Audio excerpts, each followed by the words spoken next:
I'm going, so any tips will be welcome. Ain't no time on facing scams.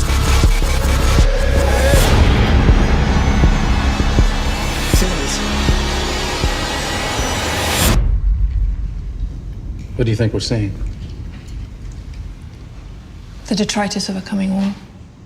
Hi, John David. How are you? I'm good. How are you?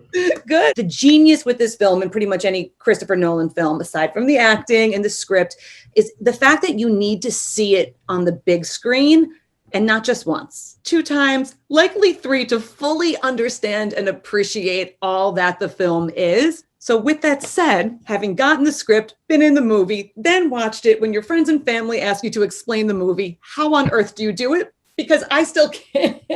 Yeah, I totally agree with you. I think to get the proper experience or to be able to accurately talk about it, analyze it, you need multiple viewings. That being said, like being a part of it, I'm still a little emotional right now with the rollout and just me being a part of it. I still can't believe this is really happening. That I got to work with a genius like this, with one of the greatest of all time. I would say I break it down back to character. I'm an actor, right? So I'm looking at the characters and how connected we all were as artists together with Rob and Elizabeth and Kenneth. And I think you can follow it through the characters if you're lost with the science. I look at it now, the protagonist and the audience are one-to-one. So what the protagonist is going through, I think the audience is going through and experiencing the same thing he's experiencing. And I think it's so cool that his name is the protagonist.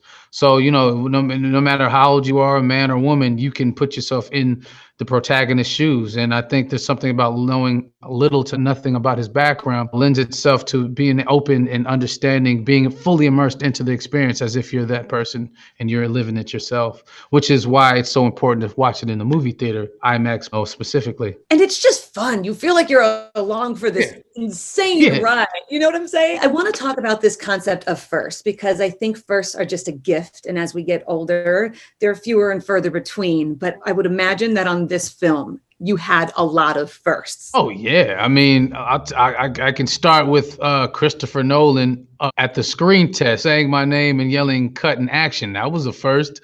I've never been to Mumbai, India. That was the first. I never jumped off of one of the tallest buildings in Mumbai for a stunt and having to look cool. That was a first. I've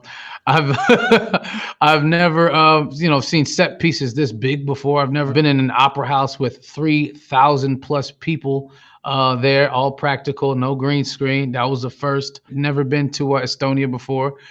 Shutting down the entire freeway for 2 months, like what is comparable to the 405 in Los Angeles, just shutting it down. Yeah. It belonged to us. That was the first. So many first, yes.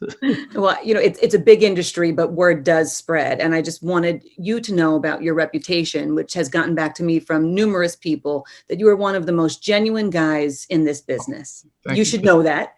And one of my favorite moments was you were being interviewed and somebody said, as Denzel Washington's son, and you immediately corrected, actually my friend Craig immediately corrected him and said, and Pauletta Washington, and then to just fan on your mom. And I love that so much. So I want to know, with no disrespect to Denzel, what does your mom think about all of your success right now? I thank you for that question. And just by the way, I didn't interrupt him. I just wanted to enforce you know what I'm saying. Well, my mom, she is my biggest fan. She is so. It's funny. She went to, I think Hobbs and Shaw was playing last summer, because I told her that the spot trailer was playing before the movie. So she purchased a ticket to Hobbs and Shaw just to see that little 45-second trailer, and she started crying. She was in tears. Like, there's this kid sitting next to her and looking at her crazy, and she's in tears watching the trailer. That was a year out from the movie being done. We were still filming. She's the happiest I've ever seen. She's seen the movie 3 times, and wanting to see it more. She loves it. She's a big fan of mine, and she's so proud of me. Does she want you to move back in? Because I know you were there a little bit during quarantine. She's that proud of me, and I moved out again because it ran its course. But the love is strong in my family. God bless, and congratulations on your other movie news too. You're killing it. Oh, thank you so much. Appreciate it.